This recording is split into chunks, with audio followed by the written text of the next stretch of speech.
According to our friends at the government, who we know we can trust, who have never, ever lied to us about anything. I mean, we know Nixon was framed for Watergate. It's only a matter of time before we find those WMDs in Iraq, and the piggy flu is going to be the next bubonic plague.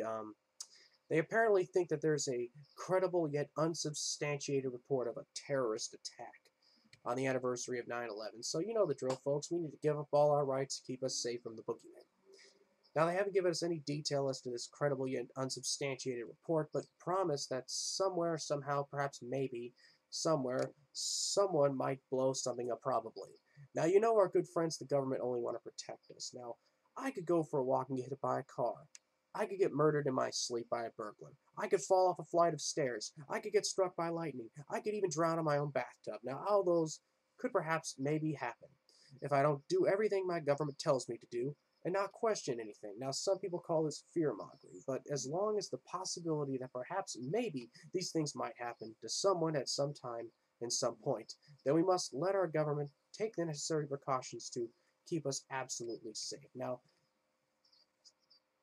all cheap sarcasm aside, this is the attitude of every so-called American who's willing to give up their freedoms because something bad happened or might happen. Now, I believe I speak for all of us who haven't been so thoroughly castrated when I say, pardon my French, America, but it's time to stop being such a pussy. Yeah, I get it. 9/11 was bad. People died. But a quick reading the history shows us that governments have used events such as this, in some cases even staged events, so the citizenry will be more willing to give up their freedoms and give them more power. The Nazi Party staged the burning of the Reichstag Parliament building and exploited it to launch them from a plurality party to a majority party to grant themselves emergency powers. And I think we all know what happened next.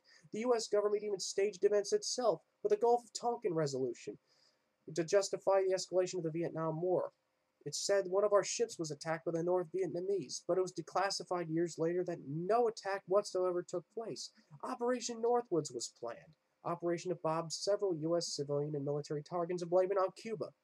Only reason why it didn't happen is because Kennedy said no. And now with hundreds of eyewitnesses saying they saw explosions on or around the Twin Towers before and after the planes hit, the fact that the World Trade Center Building 7 was never hit by a plane yet still fell, architects and engineers who haven't been bought and paid for, given into intimidation, have said that the planes crashing did in fact cause the Twin Towers to fall. They would have fallen at an angle instead of straight down. It is public record that bin Laden and several of the hijackers have had ties to the military and the CIA. And with this and other evidence, it's clear that 9/11 was an inside job. But even if it's not, even if somehow some boogeyman in caves caused NORAD to stand down, caused President Bush to ignore warnings sent to him before 9/11 of Osama bin Laden determined to attack, it's clear they've used 9/11 from the beginning, like Hitler did with the burning of the Reichstag, to undermine our constitutional republic and build a totalitarian police state in its place. To paraphrase this bumper sticker I saw once, screw you government liars, I am not afraid of terrorism.